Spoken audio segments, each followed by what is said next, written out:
Everyone. तो बहुत सारे स्टूडेंट्स जो थे वो परेशान हो रहे थे कि मैम मुझे कवि परिचय याद नहीं हो रहा, मैम लेखक परिचय याद नहीं हो रहा, मैम कौन सा कवि आएगा, मैम कौन सा लेखक आएगा, मैम कैसे परिचय लिखना है, मैं तो सन ही भूल जाता हूँ, मैम मुझे तो उसका जन्म स्थान ही याद नहीं रहता। अरे मैम प्लीज कुछ ऐसा करो जिससे कि हमारे लिए सब कुछ आसान हो जाए, क्योंकि आपको भी पता है कवि और लेखक परिचय से 4 या 3 नंबर का आपके प्रश्न उतरेगा ही उतरेगा। उसके अलावा इसमें से आपके एमसीक्यूज के क्वेश्चंस भी बनने वाले हैं। तो भाई मैं अपने बच्चों के बारे में ना सोचूं, ऐसा हो ही नहीं सकता। इसीलिए मैं लेके आई हूं आज का हमारा ये टॉपिक जो कि है कवि व लेखक परिचय, और वो भी बिल्कुल आसान भाषा में, बिल्कुल इजी लैंग्वेज। वही चीज जो मैं बार बार तुमको समझाती हूँ, हर क्लास में एक चीज ही कहती हूँ कि तुम उसको पॉइंट्स में याद करो। जब तुम पॉइंट्स में याद करोगे तो तुम्हें लेखक परिचय बहुत अच्छे से याद हो जाएगा, और फिर उसे अपनी लैंग्वेज में लिख दोगे तो कहीं आपको दिक्कत नहीं आएगी, और आपको पूरे में से पूरे मार्क्स लाने में कोई नहीं रोक सकता। तो बिना समय को जाया करते हुए शुरू करते हैं हमारी आज की क्लास, मोस्ट इंपॉर्टेंट क्लास, कवि व लेखक परिचय, वो भी बिल्कुल आसान भाषा में। जी हाँ, जैसा कि आपको पता है क्षितिज भाग 2 में टोटल 12 चैप्टर हैं, और उन 12 चैप्टर में से 6 आपके कवि है और 6 ही आपके लेखक है, यानी पद्य भाग के कवि और गद्य भाग के लेखक। उन 6 ही पद्य भाग के और 6 ही गद्य भाग के जो लेखक हैं, उन सबका परिचय बहुत कम शब्दों में और बहुत आसान भाषा में आज के इस वीडियो में हम करने वाले हैं। तो बिना समय को जाया करते हुए शुरू करते हैं हमारी क्लास, जिसमें सबसे पहला हमारा जो चैप्टर है वो है सूरदास के पद, और उसमें कवि का नाम है सूरदास। जी हाँ, सबसे पहले हम सूरदास जी के बारे में जानेंगे। तो भाई यदि बात करें जन्म की, तो सूरदास जी का जन्म हुआ था सन 1478 में। जन्म स्थान की यदि बात करें तो एक मत के अनुसार मथुरा के निकट यानी रुणकता या रेणुका क्षेत्र में हुआ था, और दूसरे मत के अनुसार कुछ लोग जो है दिल्ली के पास सिही गांव में उनका जन्म मानते हैं। फिर बात करें कि इनके गुरु कौन है, हो सकता है आपके एमसीक्यूज में पूछ लिया जाए इनके गुरु के बारे में, तो आपको पता होना चाहिए वल्लभाचार्य जी। सूरदास के गुरु का नाम क्या है? श्री वल्लभाचार्य जी। विठलनाथ गुरुपुत्र द्वारा स्थापित अष्टछाप के सर्वप्रिय कवि में से हैं हमारे सूरदास जी। निवास मथुरा और वृंदावन के बीच गऊ घाट पर ये रहते थे। श्रीनाथ जी के मंदिर में ये भजन कीर्तन किया करते थे। देखो एक एक लाइन है, अगर आप एक एक लाइन को बहुत अच्छे से याद करते हो ना, तो सारे लेखक कवि परिचय आपको बहुत अच्छे से याद होंगे। कुछ नहीं है, सिर्फ इसको मैंने पॉइंटों में लिख दिया है, जो कि आपके लिए थोड़ा सा आसान हो जाए।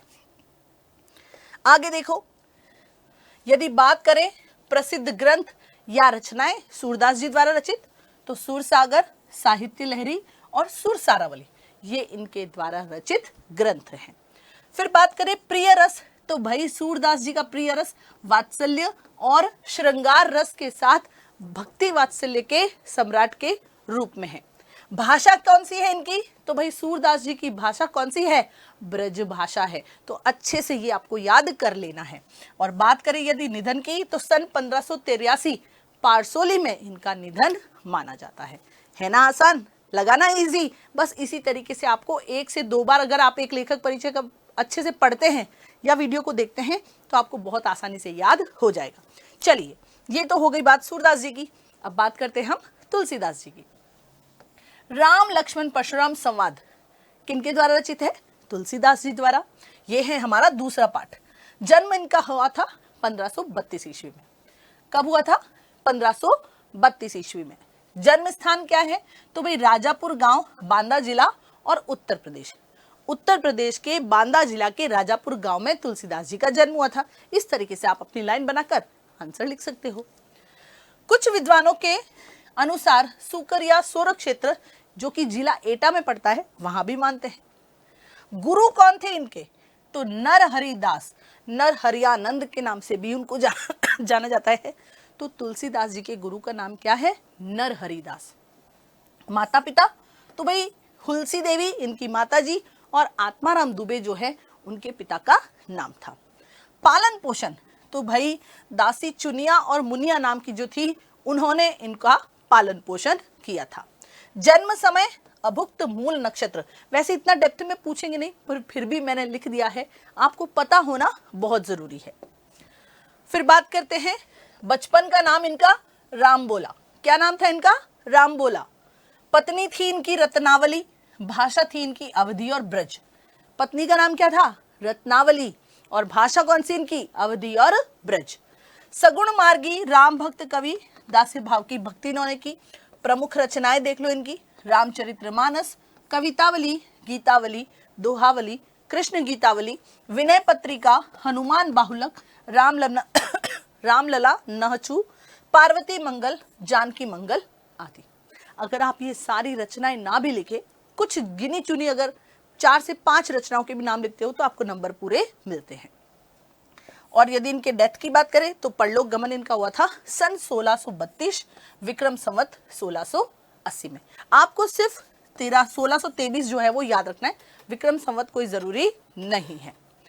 आगे बढ़ेंगे, अब बात करते हैं हमारे तीसरे जो कवि हैं जिनका नाम है जयशंकर प्रसाद। जो चैप्टर का नाम कौन सा है? आत्मकथ्य। तो जन्म इनका हुआ था 1889 वाराणसी में, अध्ययन क्वींस कॉलेज काशी में 8वीं तक। देखो जन्म हुआ था 1889 वाराणसी में इनका जन्म हुआ था। अध्ययन की बात करें तो क्वींस कॉलेज काशी में 8वीं तक इन्होंने शिक्षा प्राप्त की। भाषा ज्ञान देखो, संस्कृत, हिंदी, फारसी और छायावाद के छायावाद के प्रवर्तक कवि और छायावाद के ब्रह्ममा इनको माना जाता है। काव्य रचनाएं देखो इनकी, चित्राधार, कानन कुसुम, झरना, आंसू, लहर और कामायनी, ये इनके द्वारा रचित काव्य रचनाएं हैं। नाटक देखो इनके, अजातशत्रु, चंद्रगुप्त, स्कंदगुप्त और ध्रुव स्वामिनी, ये इनके द्वारा रचित नाटक है। अगर आप कुछ काव्य रचनाएं, कुछ नाटक, कुछ उपन्यास इस तरीके से भी लिखते हो तो काफी हद तक आपके मार्क्स पूरे में से पूरे आ सकते हैं। फिर उपन्यास देखो, कंकाल, तितली और इरावती, ये तीनों इनके द्वारा रचित उपन्यास है। कहानी संग्रह की बात करें तो आकाशदीप, आंधी और इंद्रजाल। हो सकता है आपसे एमसीक्यूज में पूछ ले, बहुविकल्पीय प्रश्न में पूछ ले कि भाई आंधी और इंद्रजाल किनके द्वारा रचित कहानी संग्रह है, तो आपको पता होना चाहिए जयशंकर प्रसाद। यदि पूछ ले कि कंकाल, तितलिया, इरावती, इन तीनों में से कोई एक नाम पूछ ले और पूछ ले कि ये उपन्यास किनके द्वारा रचित है, तो भी आपको पता होना चाहिए। आगे देखो, काव्यगत विशेषताएं, कोमलता, माधुर्य, शक्ति, ओज, अतिशय काल्पनिकता, सौंदर्य का सूक्ष्म चित्रण, प्रकृति प्रेम, देश प्रेम और शैली की लाक्षणिकता, इतिहास और दर्शन में संधि, ये सारी इनकी काव्यगत विशेषताएं हैं। सारी याद नहीं होती, 3-4 याद कर लो, सफिशिएंट होगी, पूरे मार्क्स मिलने के चांस हैं। यदि मृत्यु की बात करें तो सन 1937 में इनका निधन हो गया था। है ना इजी? चलिए आगे बढ़े। नेक्स्ट आते हैं, चौथा चैप्टर है उत्साह और अट नहीं रही है, सूर्यकांत त्रिपाठी निराला जी द्वारा रचित। तो सूर्यकांत त्रिपाठी यानी निराला जी का जो जन्म है वो सन 1899 में बंगाल के महिषादल में हुआ था, 1899 में। मूलतः कहाँ के थे? तो भाई गढ़कोला, जिला उन्नाव, उत्तर प्रदेश के। मूलतः कहाँ के थे? गढ़कोला, जिला उन्नाव कहाँ पड़ता है? उत्तर प्रदेश में। औपचारिक शिक्षा की यदि बात करें तो कक्षा 9वीं तक महिषादल में पढ़े और भाषा का ज्ञान जो है संस्कृत, बांग्ला, अंग्रेजी और हिंदी, इन चारों भाषाओं का भी इनको अच्छे से ज्ञान था। संगीत और दर्शन शास्त्र के भी अध्येता थे, तो भाई संगीत में भी इनकी रुचि थी और दर्शन शास्त्र में भी इनकी रुचि थी, अच्छे से इन्होंने पढ़ा है। प्रभाव देखो इनका, रामकृष्ण परमहंस और विवेकानंद की विचारधारा का प्रभाव इन पर साफ साफ पड़ा। ठीक है, तो इस तरीके से पॉइंट्स में याद करके आपको पूरे अपनी लैंग्वेज में उसको लिख देना है। आगे देखो, परिजनों के लगातार काल कवलित होने से जीवन दुख और संघर्षों से भरा था। साहित्यिक क्षेत्र में भी इन्होंने निरंतर संघर्ष किया। काव्य रचनाएं देखो, अनामिका, परिमल, गीतिका, कुकुरमुत्ता और नए पत्ते। अन्य विधाएं देखो, उपन्यास में इन्होंने उपन्यास भी लिखे हैं, कहानी, आलोचना और निबंध, इन पर भी इन्होंने अपनी लेखनी चलाई है। वह तोड़ती पत्थर एवं भिक्षुक इनकी प्रसिद्ध कविता संग्रह है। ये भी आपको अच्छे से याद रखना है। वह तोड़ती पत्थर और भिक्षुक इनकी प्रसिद्ध कविता संग्रह है। किनकी? निराला जी की। आगे देखो, प्रसिद्ध प्रासंगिक रचना, तो राम की शक्ति पूजा और तुलसीदास नए युग में प्रासंगिक रचना, ये इनके द्वारा प्रसिद्ध प्रासंगिक रचनाएं हैं। पत्नी की स्मृति में जूही की कली एवं पुत्री सरोज के असामयिक निधन पर उनकी स्मृति में सरोज स्मृति रचना, जो हिंदी का सर्वश्रेष्ठ शोक गीत माना गया है, इसको भी आप अच्छे से देख लेना। संपूर्ण साहित्य की बात करें तो निराला रचनावली के 8 खंडों में इनका संपूर्ण जो प्रकाशन है, जो साहित्य है, वो देखने को मिल जाता है। छायावाद के रुद्र या महेश भी इन्हें कहा जाता है। छायावाद के 4 प्रमुख स्तंभ में सूर्यकांत त्रिपाठी निराला जी का भी एक नाम है। जयशंकर प्रसाद, सूर्यकांत त्रिपाठी निराला, सुमित्रानंदन पंत और महादेवी वर्मा, ये छायावाद के 4 प्रमुख स्तंभ माने जाते हैं। और छायावाद के रुद्र या महेश के रूप में जाना जाता है निराला जी को। मुक्त छंद के प्रवर्तक, जिसे आलोचकों ने खर छंद या केचुआ छंद कहकर भी पुकारा है, ये सब आपको अच्छे से देख लेना है। फिर है शोषित यानी सर्वहारा वर्ग के प्रति सहानुभूति एवं शोषक यानी कि जो पूंजीपति वर्ग है, उनके प्रति तीव्र आक्रोश का भाव भी देखने को मिलता है। मतवाला के संपादक मंडल में ये शामिल हुए। छायावाद, प्रगतिवाद एवं प्रयोगवाद, तीनों युग की रचनाएं इनके द्वारा हुई है। काव्यगत विशेषताएं, तो भाई दार्शनिकता, विद्रोह, क्रांति, प्रेम और प्रकृति का विराट और उदात्त चित्र देखने को मिलता है इनकी काव्यगत विशेषताओं के अंतर्गत। और यदि मृत्यु की बात करें तो सन 1961 में इनकी मृत्यु हो गई थी। 1961 में इनकी मृत्यु हो गई थी।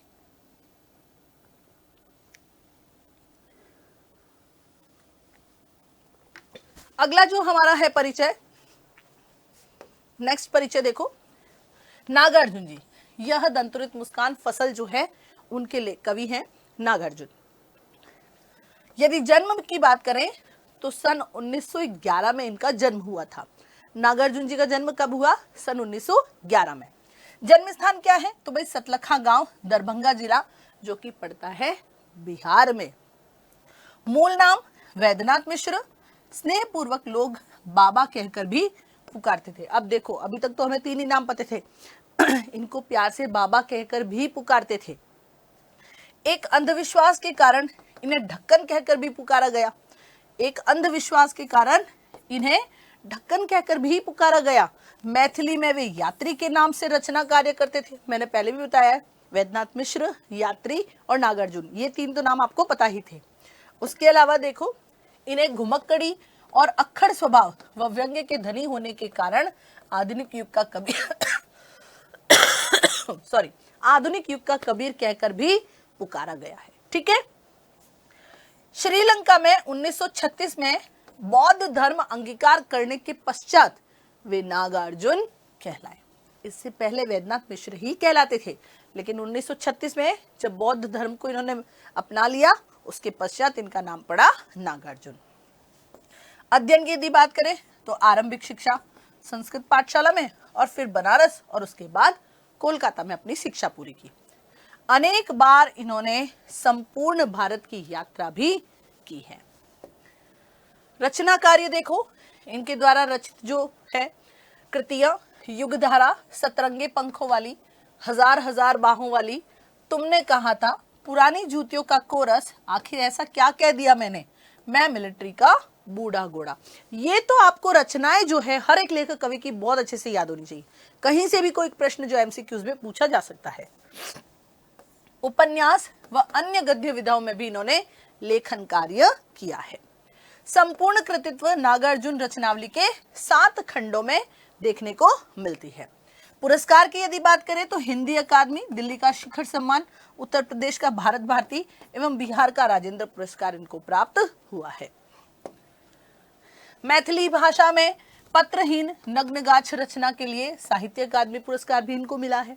अनेक बार इन्होंने जेल यात्रा भी की है। हिंदी, मैथिली, बांग्ला और संस्कृत भाषा में भी इन्होंने लेखन कार्य किया है। गांव की चौपालों और साहित्यिक दुनिया में समान रूप से लोकप्रिय कविता के छायावादोत्तर युग के एकमात्र कवि ये माने जाते हैं। और इनकी मृत्यु की यदि बात करूं तो सन 1998 में इनकी मृत्यु हुई थी, 1998 में। आगे बढ़ेंगे और ये हैं हमारे मंगलेश डबराल जी। जी हाँ, हमारा जो अंतिम पद्य का जो चैप्टर है संगतकार, 6 चैप्टर पद्य के और 6 गद्य के कहा ना, तो ये छठा चैप्टर है मंगलेश डबराल जी द्वारा रचित संगतकार। तो सबसे पहले मंगलेश डबराल जी का जन्म कब हुआ, तो भाई सन 1948 में टिहरी गढ़वाल उत्तरांचल के काफलपानी गांव में हुआ। शिक्षा गांव हुई इनकी तो भाई देहरादून में। इसमें जन्म और जन्म स्थान दोनों साथ आ गए हैं। जन्म सन 1948 में कहाँ हुआ, तो टिहरी गढ़वाल उत्तरांचल। पूर्व में, वर्तमान में यदि बात करें तो पूर्व में तो ये था उत्तरांचल, और अभी वर्तमान में यदि बात करें तो उत्तराखंड के काफलपानी गांव में इनका जन्म हुआ था। शिक्षा कहाँ हुई इनकी, देहरादून में। पत्र देखो, पत्रिकाओं में संलग्न रहे, हिंदी पैट्रियट, प्रतिपक्ष, आसपास, पूर्वग्रह, अमृत प्रभा, जनसत्ता, सहारा और समय इत्यादि पत्र पत्रिकाओं में इन्होंने काम किया है। वर्तमान में नेशनल बुक ट्रस्ट से जुड़े हैं। कविता संग्रह की यदि बात करें तो पहाड़ पर लालटेन, घर का रास्ता, हम जो देखते हैं और आवाज भी एक जगह है, ये इनका कविता संग्रह है। पुरस्कार की यदि बात करें तो साहित्य अकादमी पुरस्कार, पहल सम्मान, अनुपादक के रूप में भी इन्होंने कार्य किया है। अनुवादक होगा, अनुपादक नहीं होना चाहिए, देखना इसको करेक्शन करना अगर सही हो तो कहीं। मंगलेश जी की कविताओं के भारतीय भाषाओं के अतिरिक्त अंग्रेजी, रूसी, जर्मन, स्पेनी, पोल्सकी, बल्गारी भाषाओं में भी अनुवाद प्रकाशित हुआ है। यानी ये सारी भाषाओं को बहुत अच्छे से जानते थे आप। कम से कम 4 से 5 भाषा तो कम से कम लिख के आना वहां पे, इतनी सारी है ना। अनुवादक होगा यहाँ पे, क्योंकि इन्होंने बहुत सारी भाषाओं में अनुवाद किया ना, इसको अनुवादक कर देना। फिर आगे देखो, कविताओं में सामंती बोध व पूंजीवादी छल छद्म का प्रतिकार है, अर्थात विरोध है। देखो अब आते हैं हमारे गद्य भाग के लेखक। अभी तक हमने कवि का परिचय लिया, अब बात आती है हमारे लेखक परिचय की। तो लेखक परिचय में 7वां चैप्टर हमारा है नेताजी का चश्मा, जो कि रचित है स्वयं प्रकाश जी द्वारा। तो स्वयं प्रकाश जी का जन्म सन 1947 इंदौर मध्य प्रदेश में हुआ। वसुधा पत्रिका का इन्होंने संपादन किया। प्रसिद्ध रचनाएं यदि देखें तो इनके द्वारा रचित कहानी संग्रह है सूरज कब निकलेगा, आएंगे अच्छे दिन भी, आदमी जात का आदमी और संधान, ये इनके द्वारा रचित कहानी संग्रह है। फिर बात करें इनके द्वारा रचित उपन्यास की, तो बीच में विनय और दूसरा है ईंधन, ये इनके द्वारा रचित उपन्यास है। फिर बात आती है बाल गोविंद भगत की। राम वृक्ष बेनीपुरी जी जो कि हमारे लेखक हैं बाल गोविंद भगत के, उनके जन्म की यदि बात करूं तो 1899 बेनीपुर गांव, जिला मुजफ्फरपुर, बिहार में पड़ता है। देहवसान यानी मृत्यु की यदि बात करूं तो 1968 में इनकी मृत्यु हो गई थी। उपनाम था इनका कलम का जादूगर। इंपॉर्टेंट है, अच्छे से कर लेना, एग्जाम में पूछ ले कि कलम का जादूगर किसे कहा गया है, तो भाई राम वृक्ष बेनीपुरी जी को कलम का जादूगर कहा गया है। ठीक है, आगे बढ़ते हैं। पत्र पत्रिकाएं देखो, तरुण भारत, किसान मित्र, बालक, युवक, योगी, जनता, जनवाणी और नई धारा, ये इन सब पत्र पत्रिकाओं में इन्होंने काम किया है। इनका संपूर्ण साहित्य बेनीपुरी रचनावली के 8 खंडों में प्रकाशित है। इनके द्वारा रचनाएं देखो, पतितों के देश में इनके द्वारा रचित एक उपन्यास है, चिता के फूल इनके द्वारा रचित कहानी है, अम्बपाली नाटक है, माटी की मूर्तें इनके रेखा चित्र है। ठीक है, फिर पैरों में पंख बांधकर इनका यात्रा वृत्तांत है, जंजीरें और दीवारें ये इनके संस्मरण के अंतर्गत आती है। बहुत कम शब्दों में, बहुत आसान भाषा में आपको जो जितना जितना याद होता है ना, उतना तो एटलीस्ट बेटा कर ही लेना। इससे ज्यादा इजी नहीं हो सकता, ये सबसे आसान है। इससे ज्यादा आप उम्मीद भी मत करो कि इससे ज्यादा कुछ इजी होगा। अगर आप ऐसे याद करके और उसको अपनी लैंग्वेज में लिखते हो ना, तो भी आपके पूरे में से पूरे मार्क्स आएंगे, 1 नंबर कहीं नहीं कटेगा, ये मेरा आपसे वादा है। बट थोड़ी मेहनत तो बेटा जी आपको करनी पड़ेगी। लखनवी अंदाज जो कि रचित है यशपाल जी द्वारा, मोस्ट इंपॉर्टेंट है, अच्छे लेखक है, यतीन्द्र मिश्र है, यशपाल है, इनको बहुत अच्छे से कर लेना, मनु भंडारी को, है ना। तो भाई यदि बात करें यशपाल जी की, तो इनका जन्म हुआ था 1903 में। कहाँ हुआ? फिरोजपुर छावनी, पंजाब में। प्रारंभिक शिक्षा कहां से की इन्होंने? शुरुआत में पढ़ाई की थी कांगड़ा से, उसके बाद इन्होंने बीए किया नेशनल कॉलेज लाहौर से, क्योंकि उस समय भारत पाकिस्तान अलग नहीं थे, ये तो 15 अगस्त 1947 के बाद अलग हुए हैं। भगत सिंह व सुखदेव से लाहौर में इनका परिचय हुआ। क्रांतिकारी गतिविधियों के कारण इन्हें जेल भी जाना पड़ा, और इनकी मृत्यु की बात करें तो सन 1976 में इनकी मृत्यु हो गई थी, 1976 में। अब यदि बात करें कृतित्व की, इनके द्वारा रचित जो कृतियां हैं वो देख लो। कहानी संग्रह है ज्ञानदान, तर्क का तूफान, पिंजरे की उड़ान, वादुलिया और फूलों का कुर्ता। प्रमुख उपन्यास कौन कौन से हैं? तो भाई झूठा सच, इस पे एक प्रश्न पहले आ चुका है, पिछले साल ये प्रश्न पूछा जा चुका है कि झूठा सच उपन्यास जो है वो किन के द्वारा रचित है? तो यशपाल जी द्वारा। 4 मान लो ऑप्शन दे दिए, तो आपको पता होना चाहिए कि यशपाल जी द्वारा रचित है। भारत विभाजन पर, फिर अमिता दिव्या, पार्टी कामरेड, दादा कामरेड, तेरी मेरी उसकी बात, लखनवी अंदाज, पाठ की विधा, व्यंग्य है। ये तो इनके द्वारा रचित उपन्यास है यहां तक। फिर बात करें लखनवी अंदाज जो चैप्टर है, तो इस पाठ की विधा कौन सी है? तो ये व्यंग्य विधा है। कौन सी विधा है? व्यंग्य विधा।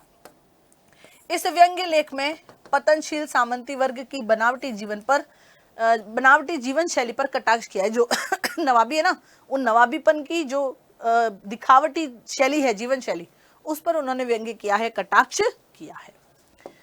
फिर आता है एक कहानी यह भी, मनु भंडारी द्वारा रचित। तो मनु भंडारी का जन्म सन 1931 भानपुरा मंदसौर मध्य प्रदेश में हुआ। इंटर तक की शिक्षा अजमेर राजस्थान में हुई। 10वीं तक की पढ़ाई कहाँ तक की थी? अजमेर में।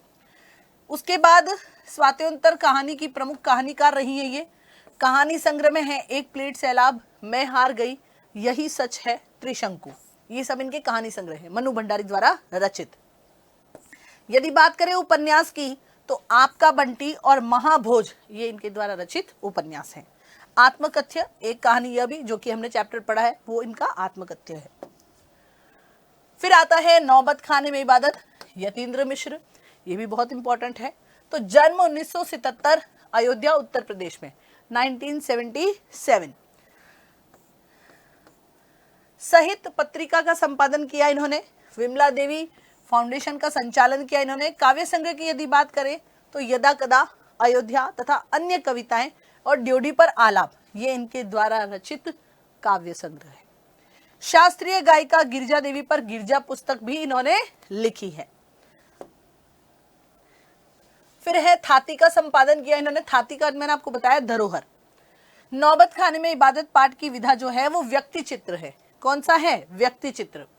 प्रस्तुत पाठ शहनाई वादक उस्ताद बिस्मिल्लाह खान के जीवन पर आधारित है, ये भी आपको पता होना चाहिए। और संगीत को आराधना माना गया। ये कुछ इंपॉर्टेंट पॉइंट्स है उस चैप्टर से रिगार्डिंग जो मैंने आपको यहाँ पे नोट डाउन करके बता दिए हैं। फिर आता है संस्कृति, भदंत आनंद कौशल्यायन जी।